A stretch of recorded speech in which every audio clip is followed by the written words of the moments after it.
جو آپ کہہ رہے ہیں کہ 50 سے 60 سال، سر مجھے ابھی نہیں لگتا، میں اس بارے میں کنونسڈ ہوں کہ ابھی جو ہے وہ تھوڑا سا ٹائم ہے. اس سے پہلے یہ 7 سال کی جنگ ہے. اس کے بعد امام مہدی علیہ الصلوۃ والسلام کا ظہور ہے، عیسیٰ علیہ الصلوۃ والسلام کا ظہور ہے. جو میں نے پہلے عرض کیا تھا کہ مجھے عیسیٰ علیہ السلام کا ذائچہ ایسے نظر آتا ہے کہ ہی از ان دی ارتھلی ورلڈ. مولا امام مہدی علیہ الصلوۃ والسلام ہیں ہی اس ارتھلی ورلڈ میں، وہ یہاں سے باہر گئے ہی نہیں. جب سے وہ تشریف لائے ہیں وہ یہیں پہ ہیں، غیبت میں ہیں. غیبت کا مطلب جو ہے وہ یہ نہیں ہوتا کہ وہ یہاں سے باہر ہے، کیونکہ جیسے میں نے عرض کیا تھا کہ بیٹریز نکل جائیں تو چیزیں نہیں چلتی. ٹھیک ہے. تو کائنات کی بیٹری سرکار رسالت مآب اور ائمہ طاہرین علیہم الصلوۃ والسلام ہے. اور جیسے ہی رسالت مآب نے معراج کے لیے قدم اٹھایا تھا زمین سے، تو زمین رک گئی تھی. اگر امام آخری دنیا میں موجود نہ ہوتا تو زمین کی گردش بند ہو گئی ہوتی. مولا امام مہدی علیہ الصلوۃ والسلام یہیں موجود ہیں، جن کی وجہ سے زمین گردش کر رہی ہے، جن کی وجہ سے دن اور رات کا نظام قائم ہے. ہاں، امام مہدی علیہ الصلوۃ والسلام نے آ کے پھر حکومت کرنی ہے، پھر ان کی مرضی جتنے سال انہوں نے حکومت کرنی ہے، وہ 10 سال حکومت کریں، وہ 50 سال حکومت کریں، وہ 500 سال حکومت کریں، ان کی مرضی. ٹھیک ہے. ٹھیک ہے. ہم جب تک مولا امام مہدی علیہ الصلوۃ والسلام موجود ہیں قیامت تو نہیں آنے لگی. قیامت اس وقت آنی ہے جب مولا امام مہدی علیہ الصلوۃ والسلام نے جو ہے وہ دنیا سے پاؤں اٹھانا ہے. ایک اور چیز آپ کو میں نے جو کہ قرآن پاک میں تھوڑا سا جو ہے کام کیا ہوا ہے، قرآن پاک میں حضرت عیسیٰ علیہ السلام کے بارے میں اللہ کہتا ہے کہ وہ تقریریں کریں گے، لوگوں کو اللہ کا پیغام دیں گے، ماں کی گود میں بھی اور بڑھاپے میں بھی. عیسیٰ علیہ السلام تو جب دنیا سے جو ہے وہ اوپر گئے تھے تو ہی واز 30 ایئرز اولڈ. اللہ قرآن پاک میں کہہ رہا ہے بڑھاپے میں. اس کا مطلب ہے کہ عیسیٰ علیہ السلام آئیں گے، وہ یہاں ٹائم گزاریں گے، وہ بوڑھے ہوں گے، اس کے بعد جا کے گیم ہوگی. اگر یہ ہم انتظار کر رہے ہیں کہ جی وہ کل ہی آ جائے گی، تو نہیں آتی بھائی. یہ اللہ کا بنایا ہوا سسٹم ہے، قرآن پاک میں یہ لکھا ہوا ہے. وہ جو ہے وہ سبیہ کا لفظ ہے. سبیہ کا مطلب ہے کہ وہ بوڑھے ہوں گے. اور وہ جو اپنی جو ہے ماں کی گود میں بھی عیسیٰ علیہ السلام نے کہا تھا، جب ان کا وہ جملے ہیں اس میں کہ انی عبداللہ آتانی الکتاب، میں اللہ کا بندہ ہوں، اس نے مجھے کتاب دی ہے، وجعلنی نبیہ، مجھے نبی بنایا. تو عیسیٰ علیہ السلام نے ماں کی گود میں بھی خطاب کیا تھا لوگوں سے. اور قرآن پاک کہتا ہے کہ وہ جب بوڑھے ہوں گے تب بھی لوگوں سے خطاب کریں گے. تو وہ تو اپنی بڑی جوانی میں اوپر چلے گئے تھے. اس کا مطلب ہے آئیں گے، آ کے ظاہر ہوں گے. تو یہ it's not the day's game کہ جی وہ آئیں گے اور بس ساتھ ہی چلو دھماکہ ہو جائے گا تو گل ختم. نو سر، اٹس دی ایئرز گیم. شاہ جی، وہ کیا حضرت عیسیٰ بھی اس زمین پر موجود ہیں، یا کو اتارا جائے گا انہیں، یا انہیں ظاہر کیا جائے گا، کیا کیا جائے گا؟ عیسیٰ علیہ السلام چوتھے آسمان پہ تھے، قرآن پاک میں یہی تھے.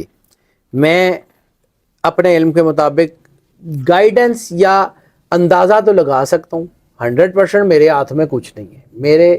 میں عام سا آدمی ہوں، میں کبھی بھی یہ کلیم نہیں کر سکتا کہ جی انج ہوئے گا تو انج ہوئے گا. ان کی مرضی، مالک ہیں، جو چاہیں جیسے چاہیں کریں. عیسیٰ علیہ السلام کا ذائچہ میں نے آپ کو پہلے بھی ایک دفعہ عرض کی تھی کہ ہم جب ہمارے پاس 1 سے 9 تک گنتی ہے نا، پوری دنیا میں جتنا بھی سسٹم ہے وہاں تک گنتی 9 تک ہی ہے نا. ایسے ہی ہے. اس کے بعد 9 سے لے کے انفینٹ تک پھر وہی سیکوینس ہے، ایک سائیکل میں. ایسے ہی ہے. عیسیٰ علیہ السلام کا ذائچہ جب ہم بناتے ہیں تو وہ 1 سے 9 کے سیکوینس میں ہمارے پاس جو ہے نا وہ سیکوینس آتا ہے. ایک کو کہتے ہیں ارتھلی سیکوینس اور ایک کو کہتے ہیں ڈیوائن سیکوینس. ہوتی گنتی وہی ہے لیکن اس کی انرجی، ایک کی ڈیوائن انرجی ہوتی ہے، ایک کی ارتھلی انرجی ہوتی ہے. عیسیٰ علیہ السلام کا ذائچہ جب ہے نا، وہ جب کوئی بندہ دنیا سے چلا جاتا ہے یا اس دنیا میں نہیں ہوتا تو اس کا ذائچہ بنتا ہی ڈیوائن انرجی سے. عیسیٰ علیہ السلام کا ذائچہ کیوں ارتھلی انرجی سے بن رہا ہے؟ میری کیلکولیشن ہے کہ وہ ہی از ہیئر. اور یہ آج سے نہیں ہے، یہ کچھ 8-10 سال ہو گئے ہیں. اچھا. مجھے یہ لگتا ہے میں نے جب بھی لارڈ کرائسٹ کا، عیسیٰ علیہ السلام کا، یسوع کا، ان سب کے ناموں کے حساب سے جو ہے وہ ذائچہ بنایا ہے تو مجھے لگتا ہے کہ ہی از ہیئر. وہ کہیں ہوں گے. عیسیٰ علیہ السلام کو ویزا لینے کی ضرورت ہے؟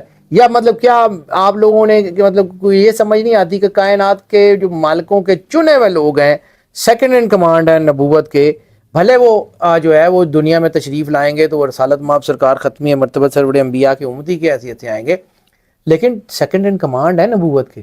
تو آپ کا کیا خیال ہے کہ عیسیٰ علیہ السلام کے پاس اتنی طاقت نہیں ہے کہ وہ چوتھے آسمان سے تو نیچے آ جائیں اور پھر منار پہ کھڑے ہو کے لوگوں کو کہیں کہ جی او ہو ایتھے ہن پوڑی لاؤ، من تھلے لاؤ؟ وہ کائنات کے مالکوں کے ساتھ ہیں, وہ کائنات کے مالکوں میں سے ایک ہیں. وہ آپ عیسیٰ علیہ السلام کو کیا سمجھتے ہیں کہ وہ مطلب وہ ان کو کسی کی ضرورت ہے؟ یہ تو کچھ لوگ ہیں جو مطلب کہتے ہیں کہ جی ظاہری اسباب اور ظاہری اسباب مالکوں کے لیے نہیں ہوتے, وہ اپنی مرضی سے یوز کریں یا نہ کریں, اللہ نے ان کو طاقت دی ہوتی ہے, جو چاہیں گے جیسے چاہیں گے کریں گے. شاہ جی کہا جاتا ہے کہ 15ویں صدی سے آخری صدی ہے, اس کے بعد آگے صدی نہیں ہے. میں نے آپ کے ساتھ ایک ویڈیو کی تھی تو آپ نے بھی اس میں کہا تھا کہ یہ جو ہجری کیا آپ نے مجھے ایگزیکٹلی یاد نہیں, لیکن آپ کا کیا خیال ہے کہ یہ آخری صدی ہے 15ویں صدی؟ جتنی میں نے کتابیں پڑھی ہیں, جتنا میں نے علم دیکھا ہے, مجھے لگتا ہے کہ 15ویں صدی کا ذکر نہیں ہے.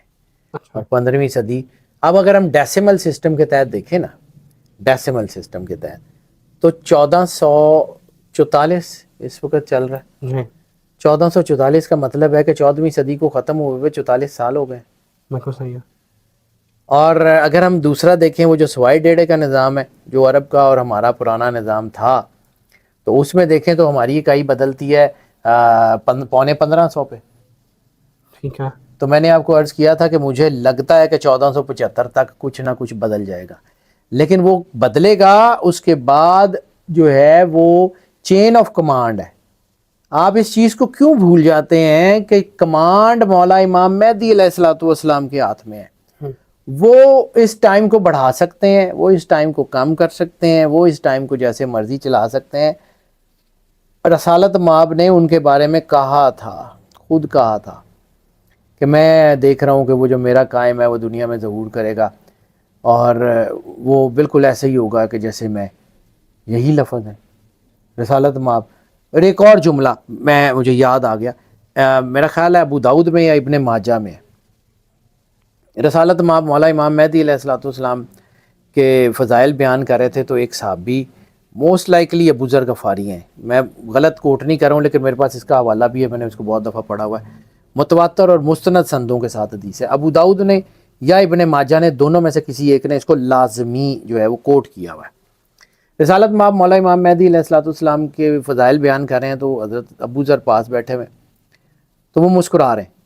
تو رسالت مآب نے کہا ابو ذر کیوں مسکرا رہے ہیں؟ انہوں نے کہا اللہ اور اس کے رسول کی حکمت دیکھ کے مسکرا رہا ہوں. فرمایا ابو ذر کیا حکمت دیکھی تم نے؟ فرمایا یا رسول اللہ جو آپ فرما رہے ہیں مجھے لگتا ہے کہ آپ نے واپس آنا. تو رسالت مآب کا جو جواب ہے وہ یہ ہے کہ رسالت مآب مسکرائے اور خاموش ہو گئے, کوئی ہاں نہ نہیں کی. تو ہم اگر رسالت مآب نے انکار نہیں کی تو میں اس کا انکار بھی نہیں کر سکتا, اور اگر اقرار نہیں کیا تو میں اس کو مان بھی نہیں سکتا. اس لیے یہ معاملہ جو رسالت مآب سرکار ختمی مرتبت سرور انبیاء صلی اللہ علیہ وآلہ وسلم نے کہا ہے وہ ہو کے رہنا ہے. مجھے نہیں پتا کہ مولا امام مہدی علیہ السلام کون ہوں گے, وہ جوان ہوں گے, وہ بوڑھے ہوں گے, وہ بچے ہوں گے, مجھے نہیں پتا. لیکن مجھے یہ پتا ہے کہ جب مولا امام مہدی علیہ السلام تشریف لائیں گے تو وہ وہی طاقت ہوگی جو سرکار ختمی مرتبت سرور انبیاء صلی اللہ علیہ وسلم ایکسیپٹ پر نبوت, کیونکہ نبوت کا دروازہ بند ہو گیا. امامت جیسے نبوت جو ہے وہ 1,24,000 نبی اور آخری نبی جو ہے وہ سب سے پرائم, اسی طرح 12 امام اور 12واں سب سے پرائم. آپ کیا سمجھتے ہیں کہ مولا امام مہدی علیہ الصلوۃ والسلام جو ہے وہ کوئی عام پرسنالٹی ہے؟ میں بار بار یہی بات کہتا ہوں, مجھے تو یہ آج تک سمجھ نہیں آئی کہ وہ مولا امام مہدی علیہ الصلوۃ والسلام جب تشریف لائیں گے نا تو وہ بتائیں گے کہ میں ہوں. سر آخری نبی جس کے لیے کائنات بنائے گی وہ پرائم, اور امام مہدی جس کے بعد کائنات ختم ہوگی وہ بھی پرائم. وہ بھی پرائم. یہ کیسے ہو سکتا ہے کہ واہ واہ, بالکل صحیح ہے, بالکل صحیح ہے.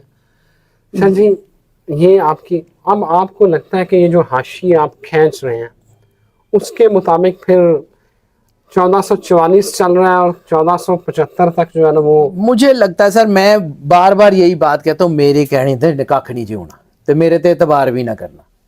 میں بڑی سیدھیاں گلاں کرن دا عادی ہیں.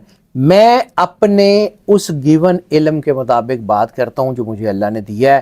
ٹو ایئر از ہیومن, انسان سے غلطی ہوتی ہے, ٹھیک ہے. رسالت مآب نے کہا تھا آدم بھی بھول گئے تھے, ان کی اولاد بھی بھولنے والی ہے. ایسے ہیں. لیکن جتنا کہ مجھے اپنے کام کا تجربہ ہو گیا, یا جتنا کہ میں یہ پڑھ رہا ہوں, اور جتنی کہ میری تھوڑی بہت جو ہے وہ اللہ نے عطا کیا ہوا ہے, تو اس کے مطابق مجھے لگتا ہے کہ یہ 1444 سب ہے تو 1475 کے درمیان بہت کچھ بدل گیا ہوگا. یہ نہیں میں کہتا کہ قیامت آ جائے گی یہ نہیں میں کہتا کہ جی سورج مغرب سے نکل آئے گا، یہ نہیں میں کہتا کہ جی یہ جو ہے یہ فلاں ہو جائے گا، لیکن ہاں مجھے پتہ ہے کہ وہ جو 7 سال کی بڑی لڑائی ہے، اور جس کے بعد میں رسالت مآب نے کہا تھا کہ جب تم انڈیا کے بادشاہوں کو زنجیروں میں جکڑ کے لاؤ گے تو عیسیٰ ابن مریم کو اپنے ساتھ پاؤ گے۔ 1475 تو پہلے جو ہے وہ مجھے لگتا ہے کہ ظہور مولا امام مہدی علیہ السلام کا اور حضرت عیسیٰ علیہ السلام کا ظہور جو ہے وہ مجھے لگتا ہے کہ ہو گیا ہوگا۔ بہت شکریہ شاہ جی۔